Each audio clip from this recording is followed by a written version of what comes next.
სიყვარულით მოყვას რომ მშვიდობა გქონდეთ, მშვიდობა მოგცეთ ღმერთმა. დღეს არის მე-9 დღე ჩვენი უწმინდესი პატრიარქის გარდაცვალებიდან და ამასთანავე დღეს არის ავტოკეფალიის აღდგენის დღე 1917 წელს გამოვაცხადეთ რა ავტოკეფალია და აი დღევანდელი დღის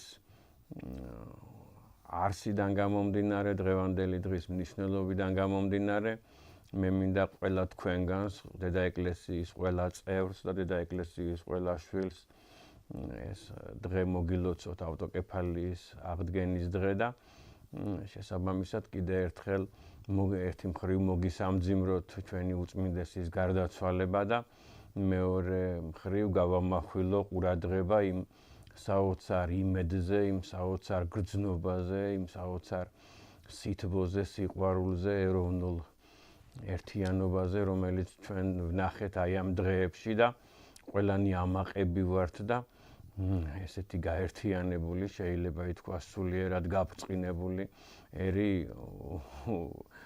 ძალიან დიდი ხანი არ ყოფილა და ესეც ერთ-ერთი დიდი საოცრება, ხილული საოცრება და ამასთანავე ყველა ჩვენთაგანს სჯერა, დედა ეკლესიის ყველა შვილს და ყველა წევრს სჯერა, რომ ჩვენი უწმინდესი იქნება ზეცაში, იქნება მაღლა და მაღლა, იქნება დედა ეკლესიის სრული სინოდის სრული მხარდაჭერით და ერთხმად აღიარებით იქნება შერაცხული წმინდანად და გველოდება უდიდესი სიხარული, რამე თუ ამ ადამიანს იცნობდა, ალბათ პირადად იცნობდა და შენახვედრი იყო 10,000-ობით ადამიანი, ვინძლო 100,000 ადამიანი. ეხლა ვაკვირდები რა ჩვენ საოცარ ერთიანობას, უამრავი ადამიანი ცდილობს, რომ გამოფინოს მასთან ერთად გადაღებული ფოტო, მასთან ერთად გადაღებული ვიდეო ფირი მოყვეს მასთან გატარებულ რაღაც თუნდაც 2 წუთზე, 3 წუთზე, 10 წუთზე. მეც უბედნიერესი კაცი ვარ, იგი არის რა ჩემი ერთ-ერთი შვილის, ნაბოლარა შვილის ნათლია, ჩემი ნათესავია შესაბამისად. იგი და ამდენი ნათესავი მყავს მისი მხრიდან დიდი ბედნიერებაა და ამდენი ქართველი ადამიანის, ამდენი ჩვენებურის და ჩვენიანის სიხარული იქნება ის, რომ ცხადია უამრავი ადამიანია შერაცხული წმინდანად, მაგრამ პატრიარქი იმის და მიუხედავად რომ ამხელა ცენზის მქონე და ამხელა რანგის ადამიანი იყო, იგი საოცრად სახალხო ადამიანი იყო, სად აღარ ყოფილა საქართველოს რომელ კუთხეში აღარ ყოფილა, რომელ ტაძარში აღარ ყოფილა, ასე შემდეგ და შესაბამისად იცნობს პირადად 100,000 ადამიანს. აი პირადად შეიძლება 200,000 ადამიანს, ვინძლო მეცაც და ბედნიერი იქნება ერი, რომ ესეთი ურთიერთობა ჰქონდა მასთან წმინდანთან, შეიძლება ითქვას, რამე თუ ეს ადამიანი ცხადია სიცოცხლეში წმინდანი არავინ არ არის, მაგრამ გარდაცვალების მერე რო წმინდანი იქნება შერაცხული, ეს უკვე ცხადყოფს იმას, რომ ჩვენ ურთიერთობა გვქონდა წმინდანთან. ყველას გილოცავთ ერთი მხრივ აი ამ ადამიანთან ერთად ეპოქაში ცხოვრებას, ყველას გილოცავთ იმას, რომ გქონდათ საშუალება ყოფილიყავით მისი სტუდენტი, მისი მრევლი, ზოგი მისი თანაშემწე, მსახური, მოსწავლე, თანასოფლელი, ნათესავი და ასე შემდეგ და მისი მრევლი. საოცარი ეპოქაა ერთი მხრივ ესეთი წინააღმდეგობებით ახსოვს ეპოქაა, მეორე მხრივ ესეთი იმედიანი, რომ ჩვენი ერი გაბრწყინდება, ჩვენი ერი გაერთიანდება, ჩვენი ქვეყანა გაერთიანდება. ეს უდაოა, უკვე ვხედავთ ამის ნიშნებს, ვისაც დანახვა უნდა თქვენ შემოგევლოთ თქვენ.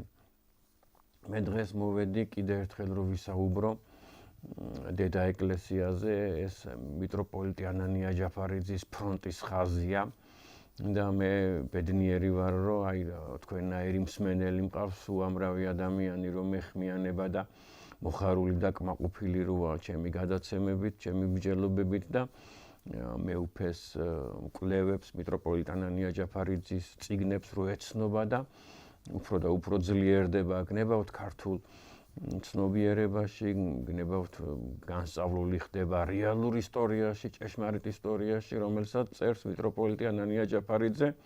აი ახლა 2020-იან წლებში, 2020-იანი წლების შუაში და დაწერილი აქვს აქამდე და ახლა უკვე გადავიდეთ თემაზე. ნახეთ როგორც ახლა სპეციალურად იყო გაკეთებული თუ არ იყო სპეციალურად გაკეთებული, რომ აბსურდი და ტყუილია ჩადებული საქართველოს ეკლესიის, საქართველოს ისტორიაში და საქართველოს ეკლესიის ისტორიაში, სასკოლო სახელმძღვანელოში ეს სხვა თემაა. მაგრამ ის რომ ეს აბსურდია, ტყუილია და ნაღმია, ამაზე ძალიან მარტივად შეგვიძლია ახლა ეს შეგვიძლია ძალიან მარტივად დავასაბუთოთ. რამდენად მე პარალელს გავავლებ იმასთან, რომ მოგეხსენებათ თქვენ, რომ სრულიად უსაფუძვლოდ, აი არაფერი საჭიროების გამო და აბსურდის გამო იმპერიამ, საბჭოთა კავშირმა თუ რუსეთის იმპერიამ და რამდენადმე ეს ერთმანეთის ტოლსტოიც არის და ერთმანეთის მემკვიდრეები არიან, შესაბამისად შექმნეს ჰაერიდან ცარიელი ფურცლიდან შექმნეს ეგრეთ წოდებული სამხრეთ ოსეთის ავტონომია, ხო? და ეხლა ჩვენ უკვე დღეს ხვდებით, რომ თურმე ეს ყოფილა ბერკეტი, ღილაკი იმისა, რომ გაჩენილიყო სეპარატიზმი და გაჩენილი და აფეთქებული იყო ნაღმი და მოგეხსენებათ აფეთქდა ნაღმი და ისეთ ქართულ მიწაზე, როგორიც არის ცხინვალი და ახალგორი, ცხინვალში მეტადრე რომ არც ერთი ქართველი არ ცხოვრობს დღეს. შეიძლება ცხოვრობს, ღმერთმა გაამრავლოთ და გაახაროთ, მაგრამ მე დოკუმენტალურად და პასპორტით და სახელით და გვარით შესაბამისად რომ არც ერთი ქართველი არ ცხოვრობს, რას წარმოვიდგენდით ამას? წარმოგიდგენიათ, რას წარმოვიდგენდით და ესეთი უბედურების წინაშე დავდექით, აი ყველა დღე ვიღვიძებ და ვფიქრობ იმაზე, რომ აი ცხინვალი უჩვენოთ, კიდე ერთი დღე, თამარაშენი უჩვენოთ. ერედვი უჩვენოთ, ოქონა უჩვენოთ, ყორნისი უჩვენოთ, ახალგორი უჩვენოთ, ქართველების გარეშე ეს რა წარმოუდგენელი რაღაც არის, არ მინდა ეხლა ღმერთმა დაიფაროს კაცობრიობა, მაგრამ დედამიწა ადამიანის გარეშე. ესეთივე უცხოა ცხინვალი უჩვენოთ. ღმერთმა დაგვაბრუნოს, ღმერთი დაგვაბრუნებს აუცილებლად მშვიდობით, უამრავი ადამიანი იქ დაგვხვდება სიხარულით. ჩვენც უამრავ ადამიანს შესაბამისად იქ ჩავეხუტებით, ეს იქნება დიდი ბედნიერება, დიდი გაერთიანება და დიდი ზეიმი. ეს პარალელი იქიდან მოვიყვანე და იმიტომ მოვიყვანე, რომ ახლა ვიღაცამ აქ ისტორიაში შესაბამისად და სახელმწიფო ადმინისტრაციულ მოწყობაში ვიღაცამ ტყუილი, ნაღმი და შხამი დასდო სამხრეთ ოსეთის ავტონომიური ოლქის დაფუძნებით და როცა უნდა გამოიყენა. ზუსტად ანალოგიური, ვინძლო სპეციალურადაც დადებული, არ ვიცი, ვინძლო სპეციალურადაც დადებული, მაგრამ ზუსტად ანალოგიური ნაღმი დევს საქართველოს ეკლესიის ისტორიაში, შეიძლება ითქვას, უпроსწორედ იმ საბჭოთა ისტორიოგრაფიის და იმპერიული ისტორიოგრაფიის მიერ შექმნილ ისტორიოგრაფიაში, სახელმძღვანელოში, სასკოლო წიგნში, საუნივერსიტეტო წიგნში, რომ თითქოს და დასავლეთ საქართველო იყო მე-11 საუკუნემდე სხვა ეკლესიის სამრევლო და სხვა ეკლესიის კათედრები იყო იქ.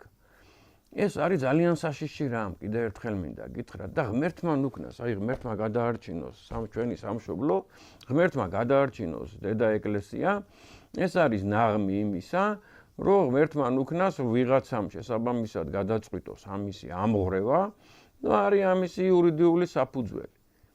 არის ამისი იურიდიული საფუძველი იმის და მიუხედავად რომ არ არსებობს ამისი ისტორიული არანაირი ხელმოსაკიდი, არანაირი მასალა, არანაირი არტეფაქტი, არანაირი არქეოლოგიური ნიშანი აღმოჩენა, არანაირი წყარო ქართულ ისტორიოგრაფიაში. არც ერთი ქართლის ცხოვრებამ ეს არ იცის და არავინ არ იცის ამის შესახებ და ამის და მიუხედავად საქართველოს ისტორიის წიგნში მე-9 კლასის წიგნში წერია, რომ თითქოს და აი დასავლეთ საქართველოში იყო კონსტანტინოპოლის საპატრიარქოს ლაზიკის ეპარქია. საქმე იმაში მდგომარეობს, რომ საეკლესიო სამართლის მიხედვით რა. საეკლესიო სამართლის მიხედვით მეორე მსოფლიო საეკლესიო კრების მერვე მუხლია მგონი. მესამე მსოფლიო საეკლესიო კრების მიხედვით ასევე არის ესეთი დადგენილება, რომ ვინც თავიდან სად დააფუძნა კათედრა, სამრევლო, ის შესაბამისად სამართლიანობის პირობებში მას უნდა დაუბრუნდეს და მას უნდა ეკუთვნოდეს. და თუ მაგალითად ვარციხეში დააფუძნა კათედრა პირველად კონსტანტინოპოლმა, მაშინ იურიდიულად ეს უნდა იმათ ეკუთვნოდეს. წარმოგიდგენიათ, როგორი აბსურდია. ეხლა ნუ გაგიკვირდებათ ესეთი რაღაცა, მე თავიდან ვთქვი, მე რა თქმა უნდა ოპტიმისტი კაცი ვარ და ჰუმანისტი კაცი ვარ და ქრისტიანი კაცი ვარ და მე იმედება ვფიქრობ, რომ შეცდომა დაუშვეს იმ ადამიანებმა, ვინც ასე დაწერეს, რომ თითქოს და ვარციხეში იყო ბიზანტიური კათედრა, თითქოს და ოჩამჩირეში არის შესაბამისად ხელმარცხნი ვოტობაიას ხელმარცხნი ზღვისპირას არის გუდავა, თითქოს და იქ იყო ზიგანას კათედრა, თითქოს და სადაც ახლა საიშია დიდებული ქართული სოფელი, თითქოს და იქ იყო საისინის ბერძნული კათედრა, ბიზანტიური კათედრა, თითქოს ფოთში იყო ბიზანტიური კათედრა მე-10 საუკუნემდე, მე-11 საუკუნემდე ფაზისი და თითქოს და ციხისძირში იყო პეტრას კათედრა, ბიზანტიური კათედრა, ბერძნული კათედრა, მე მჯერა რომ მათ ეს შეეშალათ. მათ ეს შეეშალათ, შეცდომა დაუშვეს. და ამ შეცდომის აღიარება აუცილებელია, გადამწყვეტია. თუ ცოცხლები არიან, შესაბამისად უნდა აღიარონ, თუ გარდაცვლილები არიან, ჩვენ უნდა ვთქვათ, რომ აი მათ შეეშალათ. გინდათ ანალოგი განახოთ? ძალიან დიდი ადამიანი, ის ჩვენი ქართული ისტორიოგრაფიის ერთ-ერთი მამა, დიდი ადამიანი და კეთს ვიღრი მისი სულისა და მისი შემოქმედების წინაშე, მაგრამ აი არნოლდ ჩიქობავა, მას შეეშალა, აი რასაც ახლა მე წაგიკითხავთ და ეს არის ციტატა მისი შრომიდან, ხო? На территории Западной Грузии картвельскими племенами предшествовали абхазо-адыгейские племена. Мигрировавшие занские, менгрельские и чанско-лазские племена оседали на территории, где бытовала абхазско-адыгейская речь. Хотуилия. Хочет-что-ма. Каргат гамигет, ეხლა რა მოგ ელენ სკლადოვსკაია კი ურის შეეშალა და ნასას შეეშალა, კარგად გამიგეთ და გენიოსებს ეშლებათ, რა მოხდა რომ ამ ადამიანებს შეცვლოდ. ზუსტ მეცნიერებებს ეშლებათ. საოცარი შეცდომები აქვს დაშვებული მეცნიერების ერთ-ერთი ნიშანთვისება შეცდომის დაშვებაა და მერე იმისი გამოსწორება. მიხაკო წერეთელი, დიდი ადამიანი, გენიოსი ადამიანი, ხო? აი Трудно судить о времени проникновения грузин на Кавказ. Независимо от этого нет смысла искать на Кавказе древние следы грузин. Ხო ეშლება ამ სულმნათ ადამიანს, ან ეშლება, ან იარაღის ქვეშ აწერინებს ამას ვიღაცა. სხვა ხო არ არის შესაბამისად აქ შანსი. კარგად გამიგეთ. ვიღაცამ ეს უნდა გადათქვას რა. კიდე ერთხელ გეუბნებით ახლა მე ვინა ვარ რომ კორნელი კეკელიძე ღმერთმა აცხონოს სახელოვანი ადამიანი, დიდი მეცნიერი, დაშრომების ავტორია, კარგად გამიგეთ, მაგრამ ხო ფაქტია რომ ეშლება ამბობს რა რომ ასურელი მამები არიან მონოფიზიტები, ჩვენი განმანათლებლები და ჩვენი გადამრჩენები და ჩვენი იმედები და ჩვენი იმედები დღესაც შეიძლება ითქვას. აი 14-15 საუკუნე გავიდა ხო მას მე. ხო ეშლება? არ ეშლება? ვახტანგ გორგასალზეც ამბობს რომ მონოფიზიტია. ხო ეშლება? ესეთი შეცდომები არის დაშვებული შესაბამისად და ეს თუ სასწრაფოდ არ გადავა, ეხლა მაგალითისათვის თუ ეს სასწრაფოდ არ გადავაკეთეთ, თუ სასწრაფოდ არ შევცვალეთ, ვინ როდის ჩართავს ამ ნაღმს, შეიძლება იყოს ადრე, შეიძლება იყოს გვიან, მაგრამ ეს აუცილებლად აფეთქდება. აი ანალოგიური ტყუილზე დაფუძნებით, და შეცდომაზე დაფუძნებით მოხდა უკვე რაც მოხდა საეკლესიო სეპარატიზმი, წერია რა ტყუილი თითქოს და იქ სადაც არის სოხუმი, სადაც არის ახალი ათონი, სადაც არის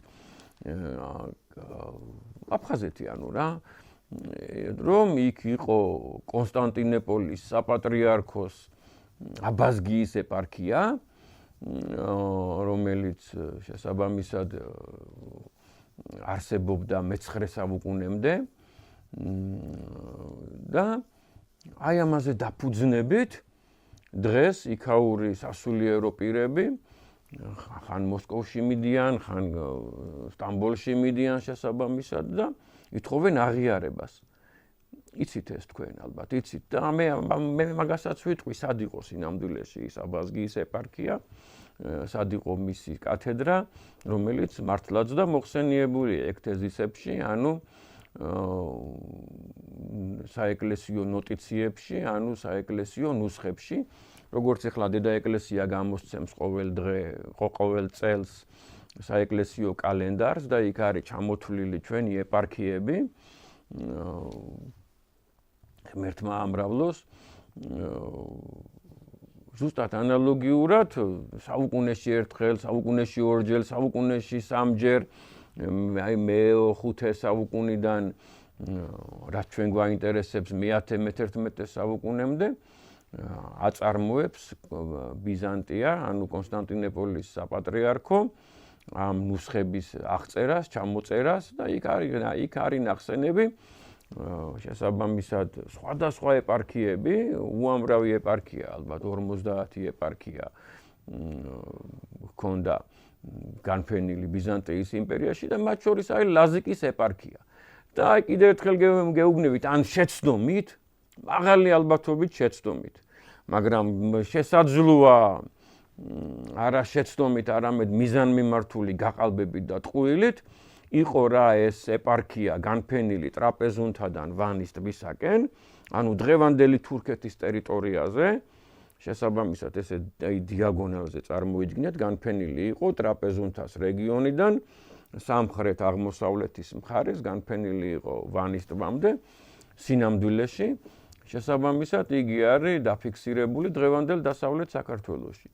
და თითქოს და დედა ეკლესია, ანუ მცხეთის ეკლესია შეიჭრა ზღვის სამრევლოში, ზღვის ტერიტორიაზე, განდევნა იქიდან ბერძენი სასულიერო პირები და განდევნა იქიდან ბერძნული წირვა-ლოცვა და მას შემდეგ შესაძლოა დაიქვემდება რა, შემოიერთა, წაართვა და ეს არის აბსურდი, ტყუილი. და ეხლა რატოა ტყუილი? ეხლა მაგალითად დავიწყოთ უკვე კონკრეტულად საუბარი რა. კონკრეტულად დავიწყოთ საუბარი და თქვენ ცალკე ულოგიკობა დაგანახებთ და ცალკე ფაქტები დაგანახებთ თამას რა.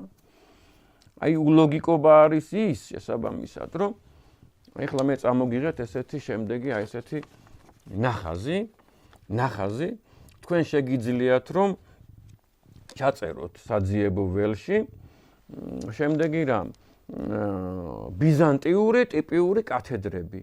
ან ბიზანტიური ტიპიური კათედრების სქემები და ასე შემდეგ და ამოვარდება უამრავი კიდევ ერთხელ გეუბნებით ბიზანტიას სადაღარ ჰქონდათ აი თრაკიაში ჰქონდა და ლიდიაში ჰქონდათ და პონტოში ჰქონდათ, ამასიაში ჰქონდათ, სადაღარ იყო არმენიაკონში, იყო პირველ არმენიაში, ასე შემდეგ უამრავგან ჰქონდათ შესაბამისად კათედრები ცდილობდნენ რომ განევცოთ ეს და მით უმეტეს იმ ტერიტორიებზე და იმ ადგილებზე და იმ მხარეებში, სადაც ბიზანტია და ბერძნული სამყარო იდგა, მანამდე ბერძნული სამყარო იდგა ანტიკური ეპოქებიდან, ის მათ მიაჩნდათ საკუთრებად, საკუთარი იმპერიის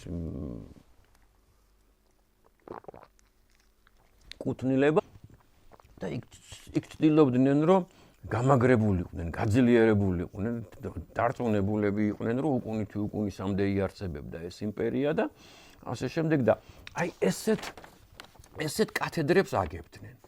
ეს იყო ციხე-ქალაქები, წარმოგიდგენიათ, ეს იყო ციხე-ქალაქები, აი აქ არის მოცემული კიდევაც, აი ეკლესია დგას ბაზილიკის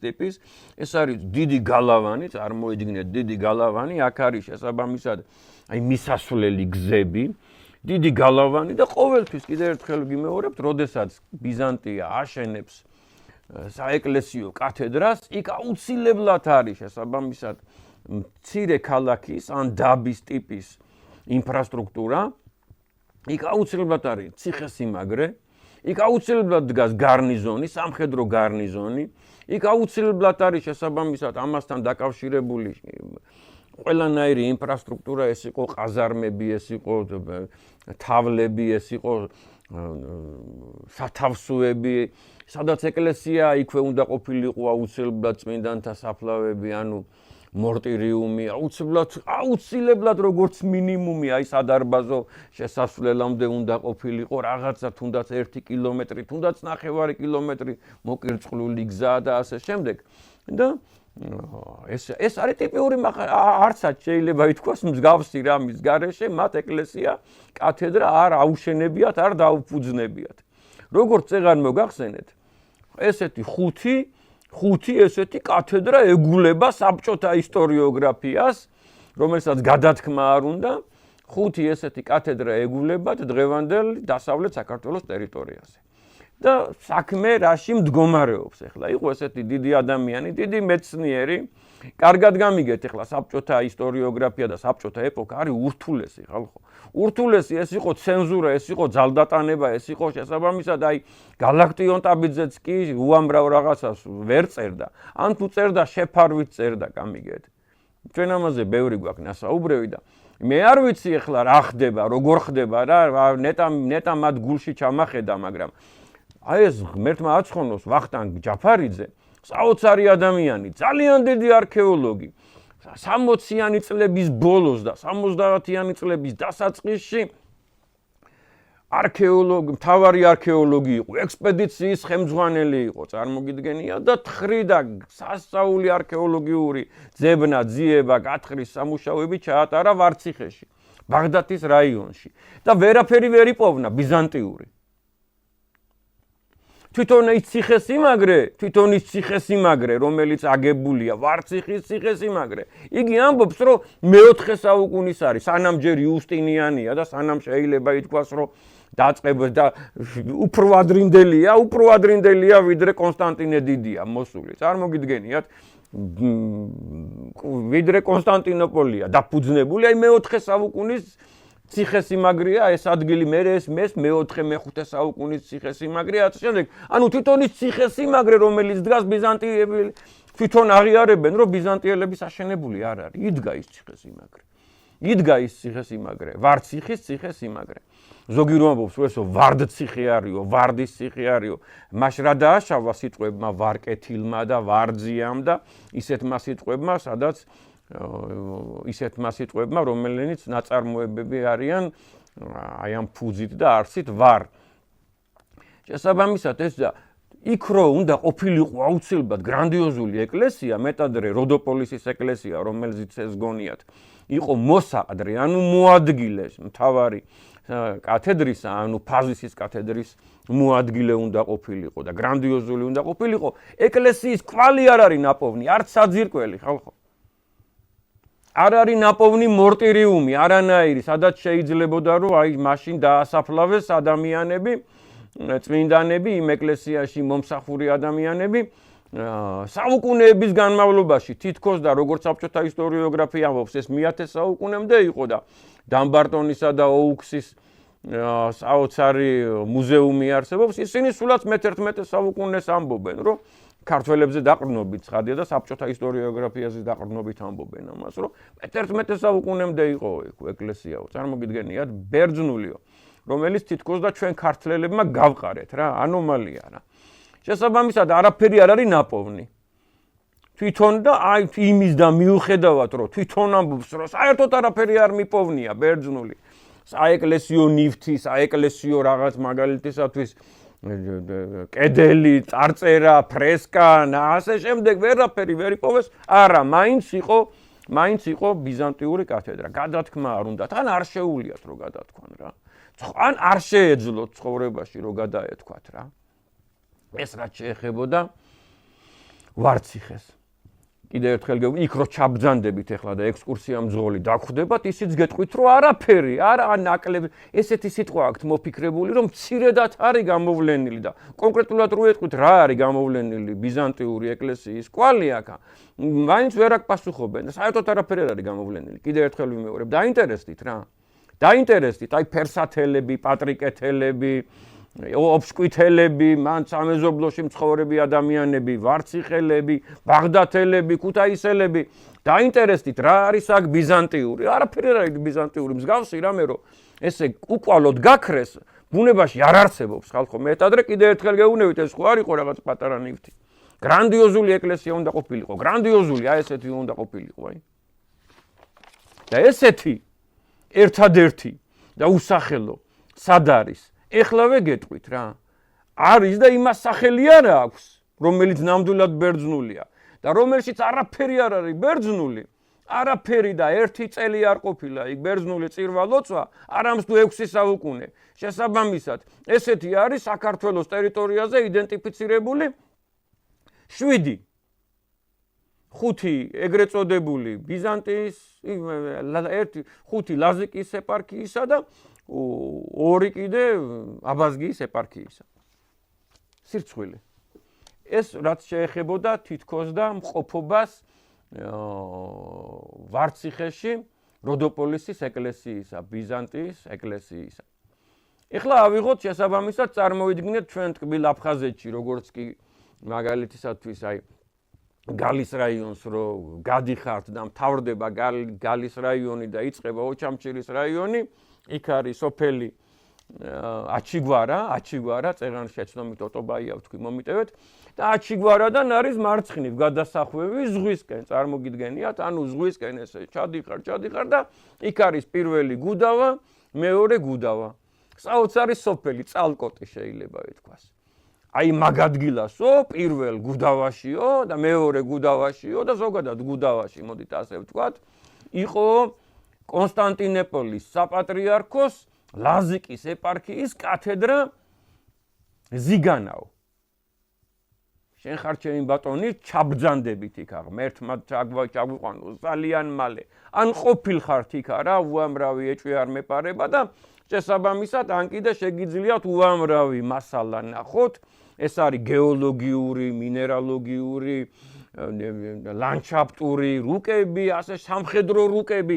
არაფერი არ არის ხალხო, კვალი არ არის. აი ესეთი ციხესიმაგრე, აი ესეთი ეკლესია უნდა ყოფილიყო იქაც, ზიგანას ეკლესია.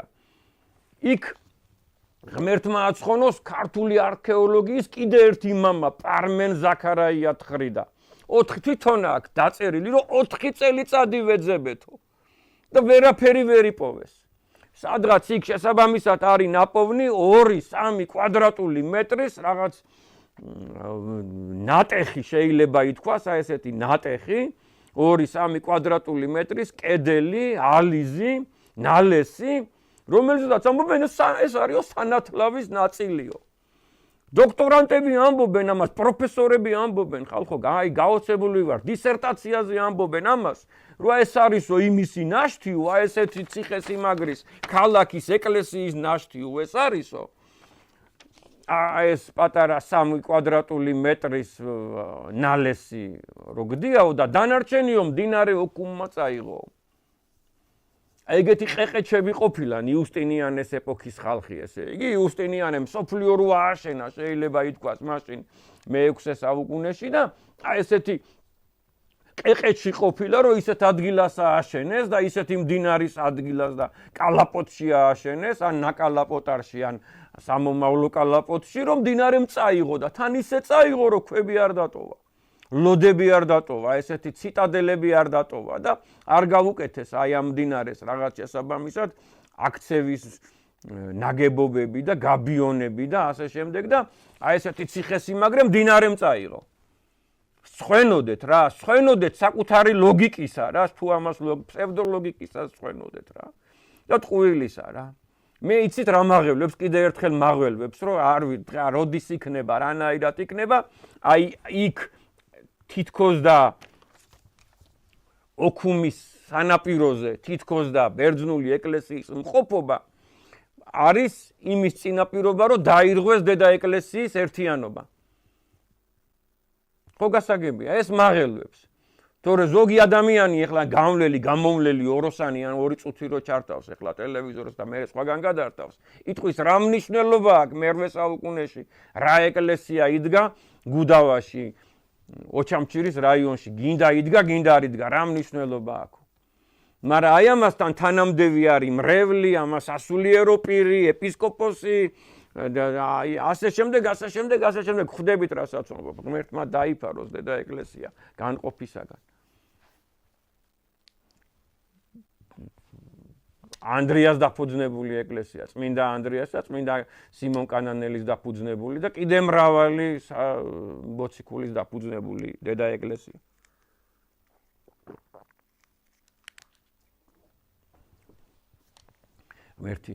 ისევ ღმერთის იმედათავართ.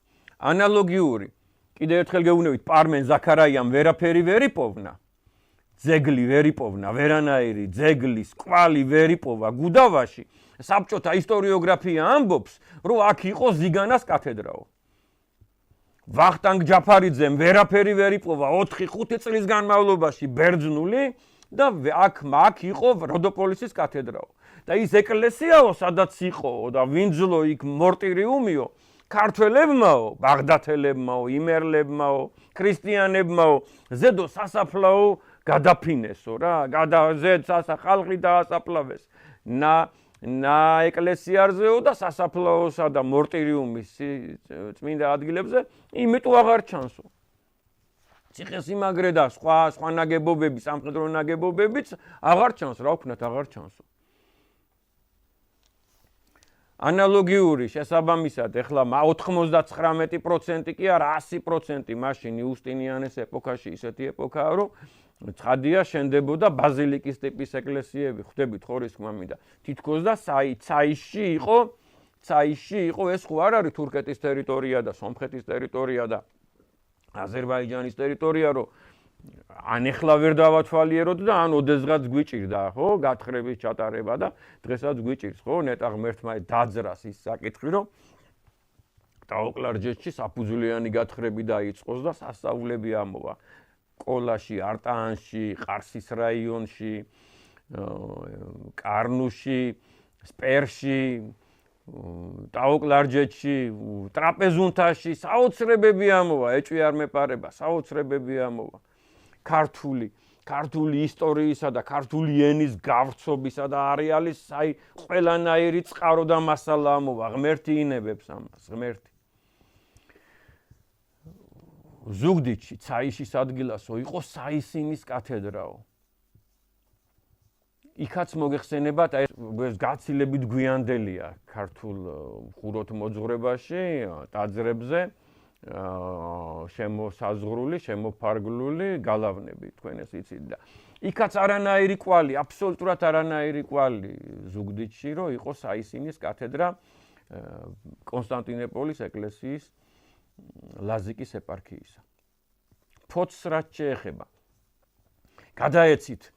გადაეცით ჩემი ძალიან დიდი პატივისცემა და სიყვარული, აი ქრისტიანული, ქართული, ადამიანური, ვაჟკაცური სიყვარული გადაეცით ბატონ გია კვაშილავას, დიდი მეცნიერია, დიდი სწავლულია და ვენაცვალე მას შემოქმედებაში, გულში და მარჯვენაში ვენაცვალე იმას, რასაც წერს და ზრდის ქართულ ისტორიას, სასწაულად ზრდის.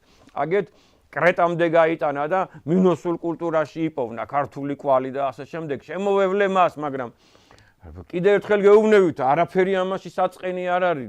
დიდი ვანე ჯავახიშვილი შეეშალა ხალხო, რომ ადრეულ ასაკში ცხადია, მაგრამ მაინც დაწერა, რომ საქართველოში არ არიან ნამყოფებიო, მაცხოვრის მოციქულებიო და ეხლა კიდე ვიმეორებ დიდ მეცნიერებს ეშლება და 100-დან რო ერთი ადამიანი შეეშალოს, არ არის ამაში უხერხულობაც, არ არის არანაირი უხერხულობაც.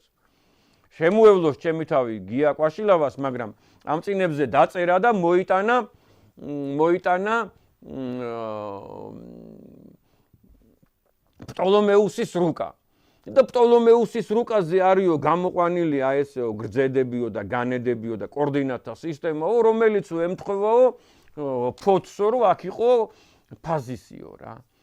საქმე რაში მდგომარეობს, ეს ცალკე კარგად გამიგეთ, ეხლა პტოლომეუსი ესების დინასტიის რა ეპოქაა და მერე მაშინ შედგენილი რუკები და კიდევ ერთხელ გეუბნებით, მიტროპოლიტი ანანია ჯაფარიძე ამ წერტილს სვავს ჭოროხის შესართავთან.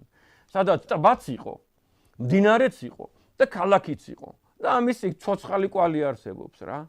და შესაბამისად აი ამ წერტილებს შორის არის შესაბამისად ნახევარი გრადუსიდან 2.4 გრადუსი იმ კოორდინატთა სისტემით, რომელიც დღეს არსებობს და იმ ეპოქაში რა კოორდინატთა სისტემა არსებობდა, ეგ უკვე კიდე ზღაპრად ჩავთვალოთ რა, დაახლოებით აი ესე სანახევრო ზღაპრად და შემოგევლოთ ჩემი თავი, ის კი არ უნდა იპოვნოთ პტოლომეუსის რუკების მიხედვით, სად მდებარეობდა ფაზისი. ის 120 ხიდი უნდა იპოვოთ, რომელსაც ყველა ავტორი წერს, პლინიუსი წერს და სტრაბონი წერს და პროკოფი წერს და ვინ აღარ წერს, რომელი ავტორი აღარ წერს, რომ 120 ხიდი მდინარე ფაზისზე. 120 ხიდია, ეგ უნდა იპოვნოთ რა. ეგ არის საპოვნელი და პირველ რიგში ეგ არის საპოვნელი. და ის პლინიუსი რო წერს, რომ 6 დიდი ქალაქი იყო და მნიშვნელოვანი რაოდენობა, ესე იგი 6 ან მეტი კიდე მაგას ნიშნავს, ხო? და მნიშვნელოვანი რაოდენობა პატარა ქალაქებისაო. აი ეს 120 ხიდი და მდინარე ფაზისის მესხეთის მთიდან გამომდინარეობა აუცილებლად და ეს 120 ხიდი მასზე გადებული და ქალაქები მის კალაპოტში არსებულია საპოვნელი პირველ რიგში. და არა ის მიახლოებული რიცხვები, რომ პტოლომეუსის საკოორდინატო დაფაზე რა ადგილას არის დატანილი ფაზისი. შენდობას ვითხოვ, მაგრამ კარგად გამიგეთ, თქვენ ხვდებით მე რა მაღელვებს რა. და მე უკვე ვახსენე რაც მაღელვებს. ეს არ არის მარტო ისტორიული გეოგრაფია. ეს არის ჩვენი იურიდიული სიძლიერე, ხო არსებობს, ამ ბევრი სამართალი არსებობს, ერთ-ერთი არის საეკლესიო სამართალი და ასე შემდეგ. ძალიან ბევრი ადამიანი ფიქრობს და მსჯელობს, რომ რა იყო მიზეზი, რომ ჩვენ დავკარგეთ აფხაზეთი. ზოგი იმას ამბობს, ზოგი იმას ამბობს, ზოგი იმას ამბობს და აი კეთვიხრი მიტროპოლიტი ანანია ჯაფარიძის წინაშე მე ვეთანხმები მას სრულიად, რომ ძალიან მაღალი წილი, ახლა პროცენტის თქმას რა მნიშვნელობა აქვს. ძალიან მაღალი წილი იმისა, რომ ჩვენ აფხაზეთი დავკარგეთ ღმერთმა ქნას, რომ დროებით და ძალიან მალე დაგვაბრუნოს ღმერთმა იქა. ჩვენ აფხაზეთი დავკარგეთ არასწორი ისტორიოგრაფიის გამო. ყალბი ისტორიოგრაფიის გამო, რომელიც აი უკვე იმ კიდევ ერთხელ გეუბნებით, მრავალწილად ხშირ შემთხვევაში ან ძალდატანებით იყო დაწერილი, ან შეცდომით როა დაწერილი, ხო აი, გაჩვენეთ 2 ცალი საოცარი დოკუმენტი, ხო? რომელსაც თქვენ უკვე ხვდებით, კიდე აი მე არ ვიცნობ, შორიდან ყავს დანახული 1-2 ჯერ ბატონი ვალერი ვაშაკიძე, ვერც მიუახლოვდი ერთხელ მის ლექციაზე ვიყავი. სადაც 250 ადამიანი იყო, ან 200 მინიმუმ დაახლოებით და შორიდან მოусმინე, ღმერთმა გაახაროს, აი დაასაბუთა 1 საათნახევრიანი ლექცია საქართველოს ტექნიკური უნივერსიტეტის სააქტო დარბაზში ჩაატარა, სადაც დაასაბუთა, რომ ჩვენ აქ ქართველები ამ ენაზე მოსაუბრენი, ამ ჰაბიტუსისანი, ამ დეზოქსირიბონუკლეინის მჟავას მქონენი დნმ-ია ესა. ასე შემდეგ, აი ეს ხალხი, აი ამ კულტურის, აი ამ იარაღის მკეთებელი, აი ესეთი წესისა და ტრადიციების მცხოვრები ადამიანები აქ ცხოვრობს 45 საუკუნე, 50 საუკუნე. დიდი მადლობა მას, აი კეთვიხრი. გადაეცით ჩემგან თუ შეხვდებით, დიდი მადლობა და დიდი მოკითხვა და დიდი პატივი ბატონ ვალერი ვაშაკიძეს. კიდე კარგია, ეხლა აი გამოვიდა რა თავისუფლების მომენტებია, მაგრამ მაინც არ არის ეთყობა თავისუფლება ბოლომდე რა. მაინც არ არის თავისუფლება. დიდი ქართული არქეოლოგიის მამა ოთარ ლორთქიფანიძე და კიდე 15 ადამიანი თვითონ ბატონმა გია კვაშილავამ გამოაფინა გამოაჩინა, გამოამზეურა, გამოაქვეყნა რუკა თუ რა არქეოლოგიური სამუშაოებია ჩატარებული 24 წერტილი იყო მგონი და 17 თუ 16 გვარი იყო მოცემული, ვინ ატარებდა რომელ წერტილში ფოთის მიმდებარე ტერიტორიაზე არქეოლოგიურ გათხრებს და ვერ იპოვეს ბერძნული კათედრის კვალი. არა, მაინც აქ იყო ბერძნული კათედრა, მაინც იყო.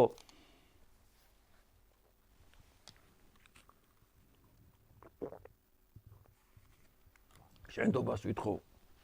მე არა ვარ ესეთი მღელვარი ადამიანი, კარგად გამიგეთ, მაგრამ 2-3 სფეროა, სადაც საოცრად ვღელავ რა.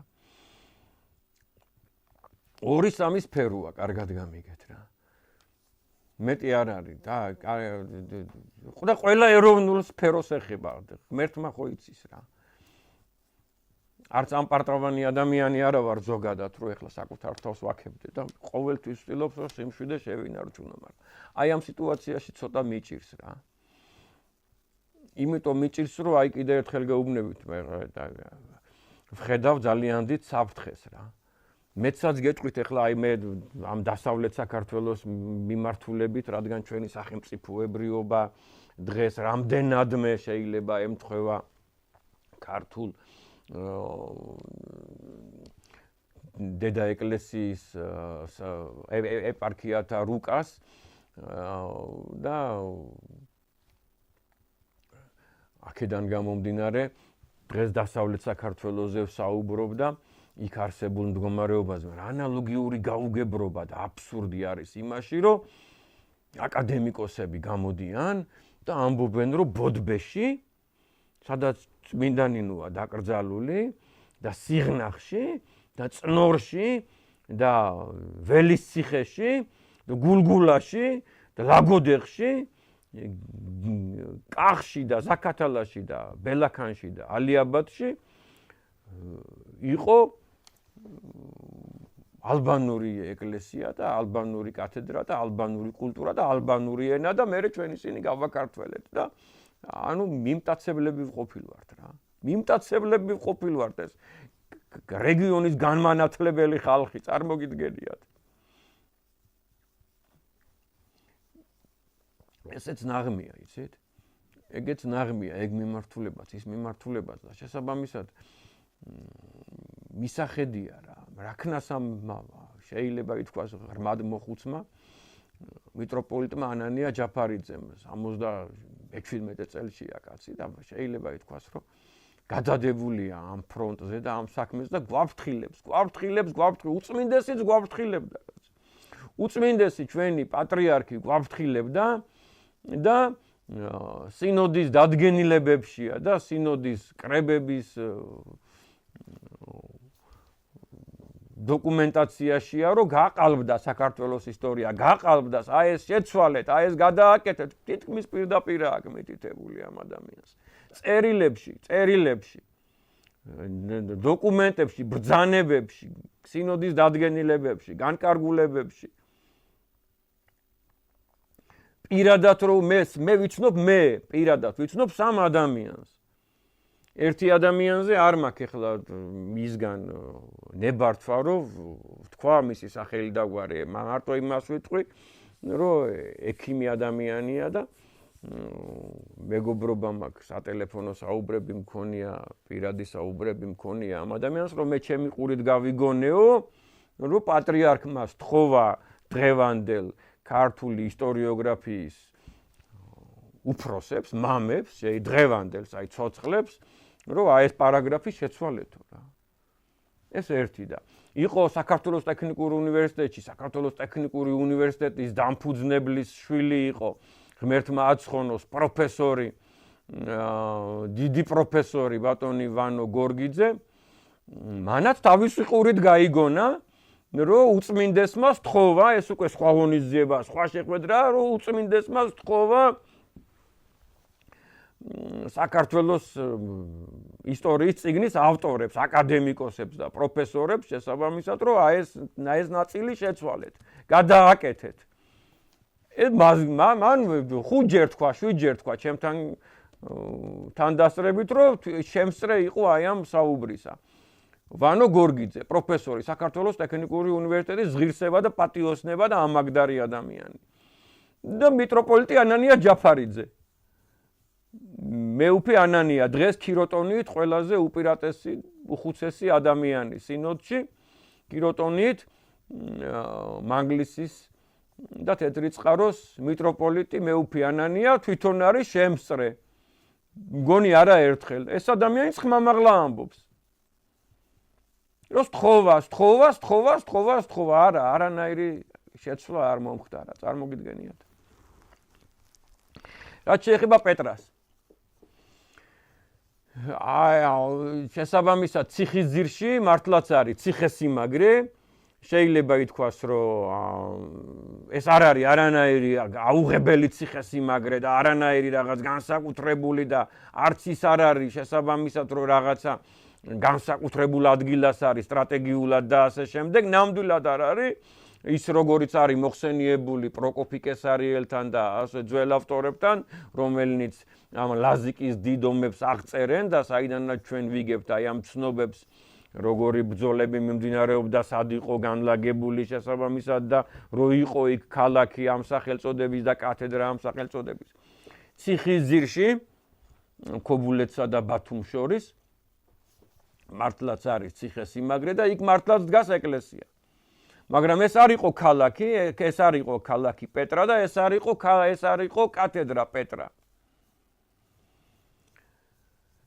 საქმე რა შემდგომარეობს, მე წეღან ვახსენე, რომ საქართველოში მართლაც არსებობს ესეთი აი ამ ტიპის, აი ამ დაგვარი ციხე ქალაქი კათედრა, რომელსაც ისტორიული სახელწოდება ვერ მოუფიქრა საბჭოთა ისტორიოგრაფიამ, მას გერმანე გობეჯიშვილი ღმერთმა აცხონოს დიდი არქეოლოგი თხრიდა 1940-იანი წლების ბოლოს, რაც იპოვნა ღმერთმა აცხონოს და მე შეიძლება არც დააცადეს და ფაქტია რომ არ დააცადეს და გეტყვით ამას რომ არ დააცადეს, რამე თუ 1950 წელს იქ გაშენდა ჩაის ქარხანა, ეს არის ვაშნარი, ეს არის არქეოლოგიური ძეგლი ვაშნარი, ოზურგეთის რაიონში არის ჯადოსნური ულამაზესი სოფელი გურიანთადან რომ მიემგზავრებით დასავლეთისკენ, მარცხნივ ჩაის ქარხანა არის დღესაც ჩაი გურიელი და აი ამ ჩაის ქარხნის პლანტაციების უკან ამხარეს არის ყოფილი ჩაის ქარხნის დასახლება, იქ საბჭოთა ეპოქის საერთო საცხოვრებლებით დგას და იქ არის საოცარი ნაშთი ესეთი ციხე ქალაქისა. სახელად ქვია ვაშნარი, 100 წლის წინ დაახლოებით ერქვა და აღარ იხმარება ეს სახელი უჯინარი, ანუ უჩინარი, ანუ რო არ ჩანსო თითქოს ესეთი შინაარსია. ვაშნარი და ყველას მინდა რომ გთხოვოთ რომ იხილოთ რა. საბჭოთა ისტორიოგრაფიამ კიდევ ერთხელ ვიმეორებ, მას სახელი ვერ მოუფიქრა სახელი. იმიტომ რომ გამოეცალათ, გამიგეთ და შესაბამისად მით უმეტეს ეს რომ გამოჩნდა და აღმოჩნდა, უკვე დარქმეული იყო ყველაფერზე რა. ამასთანავე არც იცოდნენ რა იყო. არც იცოდნენ. გავბედავ და ვიტყვი რაც იყო და რაც არის. საქმე რა შემდგომარეობს.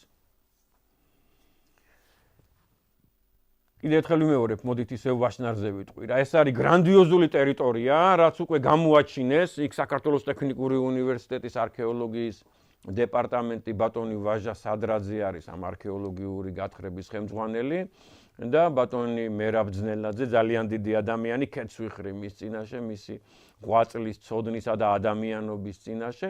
ეს ადამიანები არიან ხელმძღვანელები აი ამ გათხრებისა. საოცარი აღმოჩენები ამოვიდა, ძალიან გთხოვთ იხილეთ, აი ტიპიური მაგალითი, თუ როგორ ძეგლებს აშენებს იუსტინიანე. აი ტიპიური მაგალითი.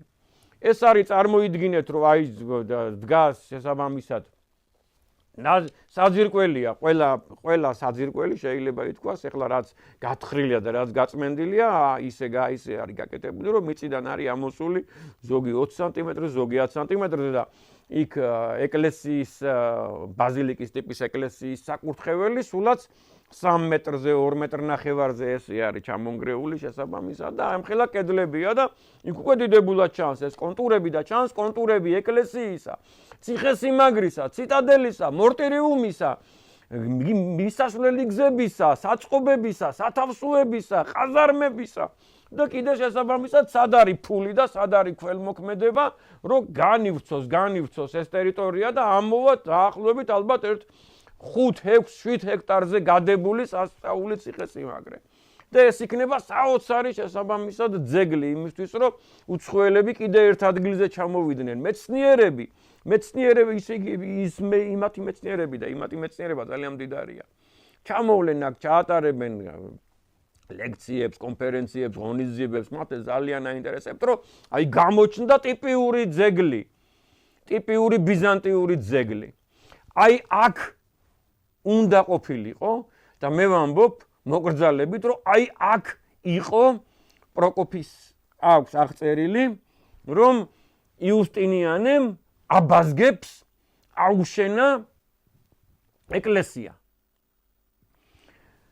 ქართველი ისტორიკოსები იყო ესეთი ღმერთმააცხონოს ლექვინაძე ფიქრობს, რომ მოდით გვარებს აღარ ჩამოვთვლი ახლა, რომ ურთიერთწინააღმდეგობაში მოდიან ეს გვარები, ეს მეცნიერები, ეს ბატონი რადგან ვახსენე ვიტყვი, რომ აი განთიადია ესეთი დაბა გაგრასთან, იქ ზღვის ნაპირზეა, არც იმას არ აქვს, არანაირი გალავანი, არანაირი დამხმარე ნაგებობა, საერთოდ არაფერი, უბრალოდ ბაზილიკის ტიპის არის რა. ზღვის ნაპირიდან ალბათ 30 ნაბიჯში იქნება, აი სადაც ფიჭვნარია და ფიჭვნარიდან 30 ნაბიჯში შეიძლება გზასა და ზღვას შორის მოგეხსენებათ ახლა ვინც მადნამყოფია რა ადგილას არის. შეიძლება რაღაც თუ ძალიან დიდი შტორმია და ძალიან დიდი შხეფებია, შეიძლება რაღაცა წვეთები ეკლესიაში დაეცეს, იმდენად ახლოს არის ზღვასთან. განთიადში ეს ეკლესია, რა ეს არის უაბაზგიის ეკლესიაო, ზოგი ამბობდა, რომ ბიჭვინთა არის უაბაზგიის ეკლესიაო. ქართველები საბჭოთა ისტორიოგრაფიის კორიფეები, ისტორიკოსები, არქეოლოგები ერთმანეთს ეწინააღმდეგებდნენ. ზოგი ამბობდა, რომ ციხე-გოჯში, ანუ ნოსირში, ანუ იცით თქვენ არქეოპოლისი როგონიათ, იქ აგებული ეკლესია, სენაკში აგებული ეკლესია შიგ ციხესიმაგრეში, ეს არისო იმისი აშენებულიო, ზოგი სადამბობდა და მე ერთმანეთს ეწინააღმდეგებოდნენ რა. ყველა ერთმანეთს ეწინააღმდეგებოდა და ტიპიური ეკლესია, ტიპიური ბიზანტიური კათედრა იმებმაც ვერ იპოვეს. და აი აქ ვაშნარში, გურიაში, აი აქ მდებარეობდა მაშინ აბაზგია. და აბაზგია ხშირ შემთხვევაში ისეთი ცნობებიც არსებობს ისტორიაში, რომ მთელ საქართველოს ექვია, მთელ საქართველოს. არა ლიხისიკით, არამედ ლიხისაკეთაც კი არის ძალიან ბევრგან მოხსენიებული, რომ ლიხისაკეთა ტერიტორიებიც აბაზგებია და აფხაზეთის მეფეს მაგალითისათვის იყო პერიოდი, რომ ერედვი ეკუთვნოდა და კუმურდო ეკუთვნოდა და ყველაფერი შესაბამისად და ქართველი და აფხაზი ისეთივე სიტყვაა, როგორც მაგალითად ქართველი და კახელი და ქართველი და იმერელი, ხო? ხომ მეთანხმებით. აი აქ იყო და მე შესაბამისად იქ ცალკე იუსტინიანემ შეეზღუდა ეს ადამიანები, აქ ცხოვრობდნენ მისიმიელები და აბაზგები, აფშილები უпроსორეთ, აი აქ დღევანდელი გურიის ტერიტორიაზე, დღევანდელი სუფსას-აუზში, დღევანდელ ოზურგეთში, ჩოხატავურში, ლანჩხუთში და მე შესაბამისად მერი არიან დაძრულები და ასულები მაღლა და იქ ცხოვრობენ რა. ეს არის ძალიან მარტივი წარმოსადგენი, რომ მე შესაბამისად იქ მურვანყრუს წამოსვლა და ასე შემდეგ და აი ესე არიან ზემოთ ასულები, თორე აფშილები ცხოვრობდნენ რა დღევანდელი სოხუმის ადგილას, მაგალითად მე-4 საუკუნეში, მე-5 საუკუნეში, არამედ დღევანდელი გურიის ტერიტორიაზე და მისიმიელები სხვათა შორის ქრისტიანი ხალხი იყო და ამოწყვიტეს, იცით თქვენ აი იუსტინიანეს ხალხმა ამოწყვიტეს ეს ხალხი და ეს მოდგმა მისიმიელებიც უეჭველი ქართველები არიან. ერთ-ერთი ტომია, მოგახსენეთ უკვე სადაც ცხოვრობდნენ, აი წარმოიდგინეთ რომ სადღაც სუფსას ზემო წელში.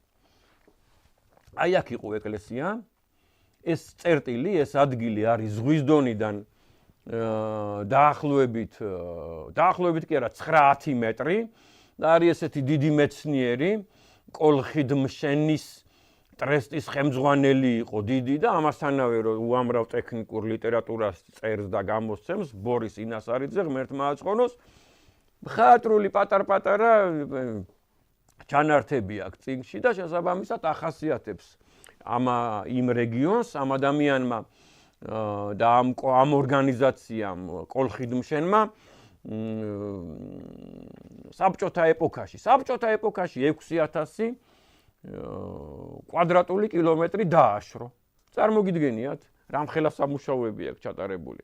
და ეს ადამიანი წერს, რომ აი კოლხეთის დაბლობზე, რაც კი არის 7 მეტრზე ზღვის დონიდან და მას დაბლა 6 მეტრზე, 5 მეტრზე, 4 მეტრზე, თითქმის ყველგან იყო ჭაობებიო. ეს არც არის გასაკვირი, ახლა კარგად გამიგეთ რა.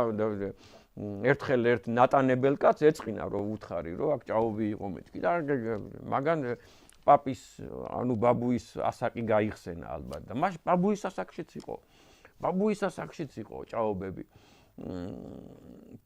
აბაშის რაიონში მე დაახლოებით 29 წლის წინ, 25 წლის წინ შევხვდი ერთ ადამიანს, რომელმაც მითხრა, რომ იქ არის აი კეთილარი, ანჯერი, ვინც იცის აბაშის რაიონში ეს ადგილები.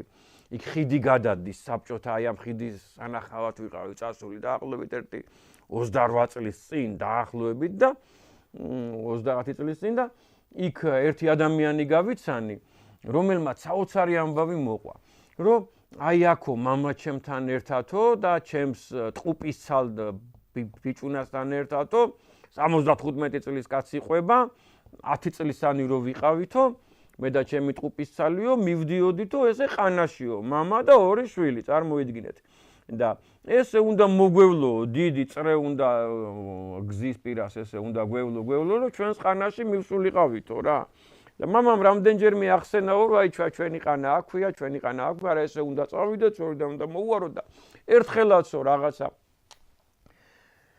უბედურება დაგვატყდაო თავსო რომ ჩემმა ძმამო ჩაილაპარაკაო რომ მე მოკლეზე გავიქცევიო და შევარდაო მარცხნივო ამ გზიდან გადაუხვია და შევარდა მარცხნივო და მამამო რომ დაინახა ეს 2-3 ნაბიჯი წინ მიდიოდაო წარმოიდგინეთ გამოიხედა შესაბამისად დაინახა ბავშვი რომ შევარდა რაღაც აი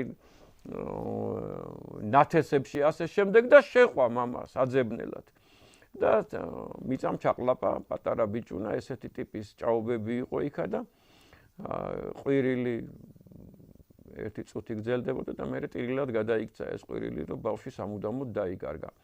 აი ესეთი ჭაობები იყო სულ რაღაც ახლა მე რადგან მეგეუბნებით რომ 30 წლის ამბავი მოგიყევით და იმ ადამიანმა 60-65 წლის ამბავი მოყვა თავისი მოგონებებისა გამომდინარე რომ 100 წლის წინ ესეთი გარემო იყო აბაშის რაიონში. აბაშის რაიონში და უამრავი ჭაობებია და დამშრალი ჩვეულებრივ რამეს ვამბობ, არა ახალი არაფერი არ მithქვამს ახლა მე და ეს ვაშნარი წეღან რაზედაც დავიწყე საუბარი. ისეთ ადგილას არის განლაგებული და ქალაქი ოზურგეთია მის აღმოსავლეთით და მის სამხრეთ აღმოსავლეთით კიდევ უკვე მაღლობებია, ლიხაური, მაკვანათი და ასე შემდეგ, იცით თქვენ აჭისულად მაღალი სოფელია. აი ამ ვაშნარის დაახლოებით 1-60 კილომეტრში უკვე რო გაივლეთ, აი მერია, აიქა კონჭკათის გადასახვევია, იცით ეგ ადგილები. აი მის დაღმა უკვე ჭაობი იყო. ჭაობი იყო დასაბამიდან რუსეთის იმპერიამდე. ჩვეულებრივი რამე ახალს არაფერს ამბობ ეს იყო გაუვალი ეს გზა რომელიც დღეს მოდის ურეკიდან ესე ნატანევი იქნება თუ ლაითური იქნება თუ აი ამ ესე გზები რო შემოდის შეკვეთილიდან ურეკიდან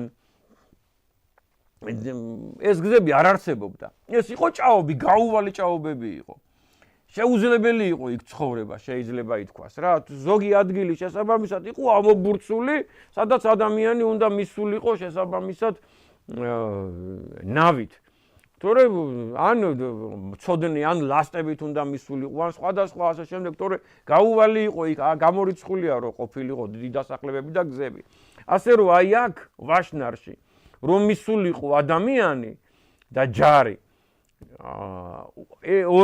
ორი გზა იყო აი დღეს რო არსებობს ციხის ძირიდან მე ესე ცოტას გაივლით და ქობულეთის მიმდებარე ტერიტორიიდან გადმოდის გზა იცით თქვენა აი სოფელი არის ლეღვა მუხაესტატე და ესე არის გადმოსავლელი მაღლობზე ერთი ეს გზა იყო რომელსაც კეტავდა პეტრას ციხე ხო გასაგებია ანუ პეტრას ციხე რაღაც დონეზე შეიძლება ითქვას რომ იყო ვაშნარში არსებული აბაზგიის ეპარქიის ეკლესიის მთავარი ეკლესიის დამცველი ციხესიმაგრე და იქ არსებული ეკლესია იყო კათედრა. იქ არსებული ეკლესია იყო არა კათედრა, არამედ ციხის ეკლესია. ხვდებით ხორის თქმა მინდა. აი წარმოიდგინეთ რომ აი აქ იყო ცენტრი. შესაბამისად ეს ყველაფერი ჩამოსატანია გაცილებით დაბლა აქ. ძალიან გთხოვთ იქნებ თავიდან განიხილოთ ამიანი. თავიდან განიხილოთ მაგალითისათვის უამრავი ავტორი, რომელიც მიგახვედრებთ რომ თვით სებასტოპოლისი იყო უამრავი, ერთი და ორი კი არ იყო აი ამ რეგიონში. სებასტოპოლისი ან არ იყო სოხუმში, ან ერთ-ერთი სებასტოპოლისი იყო იქ, თორე მე გაჩვენებთ რუკებს და მე გაჩვენებთ წყაროებს და გამოვაქვეყნებ ამას ჩემს Facebook გვერდზე, რეალური ისტორია მქვია მე Facebook გვერდზე და დაბლა სურათებს და რუკებს გამოვაქვეყნებ. შესაბამისად, სადაც ფოთია, სადაც ფოთის ადგილია ხშირად იქ არის დაწერილი სებასტოპოლისი და სადაც ბათუმია ხშირად იქ არის დაწერილი სებასტოპოლისი და აი აქ უნდა ყოფილიყო ის სებასტოპოლისი შესაბამისად და ეს ციხესიმაგრე უნდა ყოფილიყო აბაზგიის ეკლესია და სებასტოპოლისი კათედრა სებასტოპოლისი და პორტი სებასტოპოლისი სულ რაღაც 14-15 კილომეტრია ერთმანეთთან დაკავშირებული შესაბამისად კიდე ერთხელ მინდა ყველას ვთხოვო რომ კრიტიკის თვალით შეხედონ აი ამ საკითხს. კრიტიკის თვალით შეხედოთ და ამისი გადახედვა გამოიწვევს იმ ბედნიერებას, რომ დედა ეკლესიას საბჭოთა ისტორიოგრაფიის მხრიდან მოეხსნება პროზელიტიზმის ბრალდება. წმინდა ეკლესიას, შეუცდომელ ეკლესიას, მართალ ეკლესიას, ჩვენს სიამაყეს და ჩვენს იმედს და ჩვენს გადამრჩენს საქართველოს ტოლფას და ტოლსტორს დედა ეკლესიას, ხო? მოეხსნება ის საოცარი ბრალდება, დაუსაბუთებელი ბრალდება, რომ თითქოს იგი პროზელიტურია და თითქოს სხვის კათედრაზე, სხვის დაფუძნებულ კათედრაზე სხედან დღეს ჩვენი მეუფეები. და მათ შორის ჩვენი უწმინდესი პატრიარქი, რომელიც ბიჭვინთელი და ცხუმელიც იყო და არის. ეხლა გადავაცილერა დროს უკვე კონკრეტულად მინდა გითხრათ, თქვენ აუცილებლად გაგიჩნდათ კითხვა, კი მაგრამ სად მდებარეობდა ის ცნობილი კათედრები, რომელიც ბევრგან არის მოხსენიებული. ძალიან მოკლედ გეტყვით რა. პეტრას ციხე სხვა შეიძლება ყოფილიყო, ქალაქი პეტრა სხვა შეიძლება ყოფილიყო და ასეც იყო.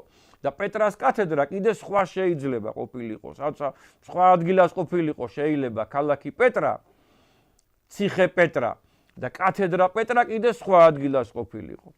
ქალაქი პეტრა, რისთვისაც სადაც იბრძოდა და მოგეხსენებათ, სადაც ჩავიდა ხოსრო თავისი ჯარით, ფაზისის გავლით და ასე შემდეგ, იყო ხუფათთან. იქ მართლაც არის გრანდიოზული, აუღებელი ციხე და მართლაც არის სტრატეგიული ციხე, რომელიც კეტავს ზღვის პირას გამავალ გზას და შიგნით ტაოს კლარჯეთში შემომავალ უღელტეხილს. ეს არის ჯიხა, ესეც ქვია ჯიხა, პეტრა არის ხუფათთან. ეს არის პეტრას ციხე, ხოლო თვითონ კათედრა პეტრა იყო პაიპერში, ზემოსპერში.